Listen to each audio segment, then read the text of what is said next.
If we hear that Nicola Sturgeon's passed away, we know what's happened. She's read this letter by Kate Forbes, and the shock has seen her off.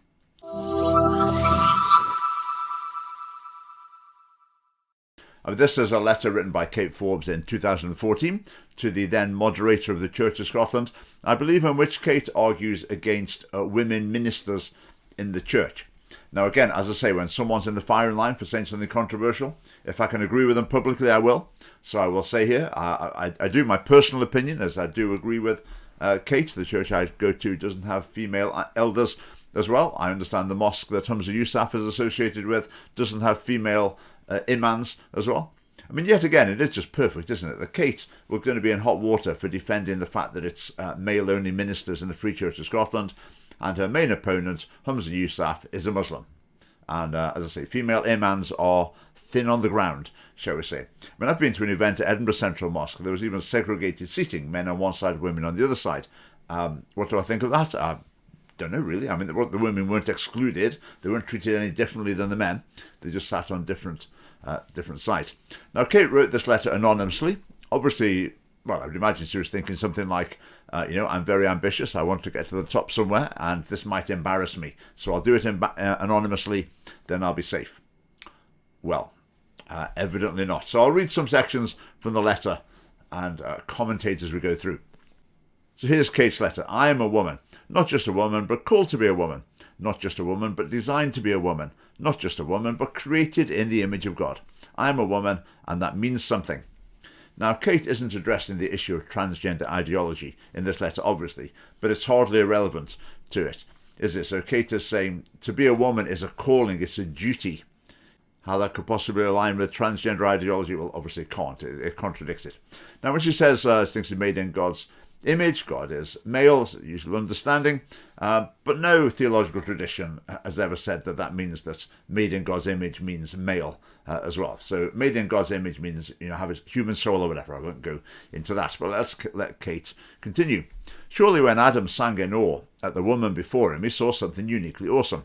Surely when Eve was given the same role as God himself, to be a helper, it was not something she downplayed in embarrassment. Now that's referring to another verse in the Bible in Genesis where God says, it's not good for the man to be alone. I will make a helper suitable for him. So women created to be a helper to men. Now, if that's not a red rag to the feminist bull, I don't know what is. When I typed red rag in my notes here, I actually made a mistake and I typed red rage. That was a sort of Freudian slip, I think. Now, obviously, men also help women, but I would say overall the Bible does teach some sort of asymmetry in terms of the roles and relationships of women within the church and more widely. But that's a diversion. Let's let Kate continue. I've been a woman for 24 years, most of them spent in the Church of Scotland. But this week I was bemused to be accused of sexism in the General Assembly of the Church of Scotland. My sin, believing that I'm preciously unique with a specific design and an awesome calling in the church. Lorna Hudds, David Lacey, and those that applaud their statements argue that God's calling for me and my sisters in the church is restrictive. Now, it seems to be the case that Kate was at the General Assembly of the Church of Scotland in person and was sort of attacked like this. And so it seems like one can presume, possibly because of this, she left the Church of Scotland and joined the Free Church of Scotland. I'm not certain about that, but it seems likely. Anyway, Kate continues, on the contrary, God delights in diversity. Created uniquely woman and intentionally man, does it not follow that godly men and godly women are both given equally significant but uncompromisingly specific mandates? I'm not talking about women in the workplace or in society. As a woman who enjoys the same rights and responsibilities as men in each of these spheres, I challenge anyone who dares discriminate against me because of my sex. Here, I'm writing only about Christian women in the church. Now, when people are talking about this in the media, when people are attacking Kate for it, they will ignore that bit. She says, I'm writing only about Christian women in the church. As I say, that will be completely overlooked and it will be deliberately misinterpreted as though she hadn't said that. She said she's not talking about the workplace or in society. I'd be interested to hear what she thinks about within the family. Does she believe that there's some asymmetry there? I suspect that she might well do, but anyway, I speculate. Right, she's talking about various women in the Bible. She says they acted within God's guidelines and found them far from restrictive. And she said women should know who we are. Now, people will interpret that as women should know their place. But she's saying they should be content in their calling. They acted within God's guidelines and found them far from restrictive. Now, I said there was a red rag to the feminist bull earlier on. We need to take it up a level now. I mean, this is like giving the bull a good kick.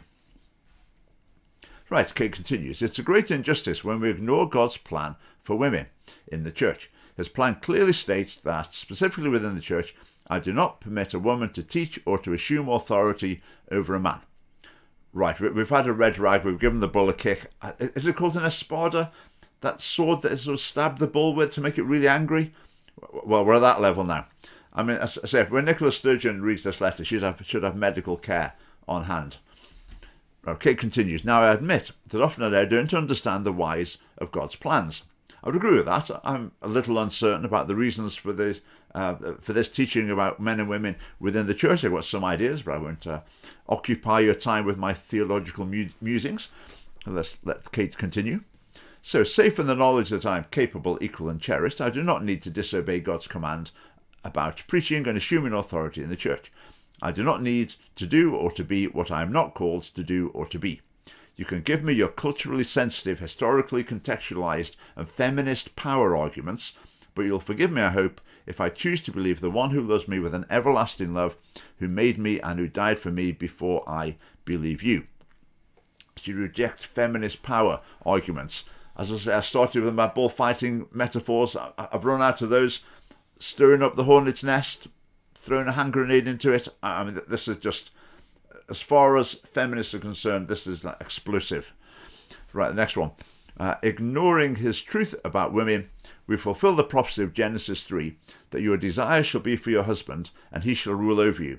Too often, abuse of women has taken these two forms. Now, I'm not quite sure what Kate was saying there, but when she says, your desire of shall be for your husband, he shall rule over you, she's not saying that should be the case, but people will interpret that. People will deliberately misinterpret it as though that is what she is believing. I say it would be interesting to know what she does believe about the husband and wife, any concept of headship, but she doesn't mention that in this letter at all.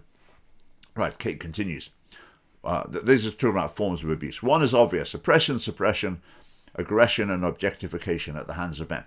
History covers its face in shame at the abuse of women, and never more so than when men distorted scripture to excuse misogyny. Abuse is not only a historical phenomenon, it occurs behind closed doors as women are beaten black and blue.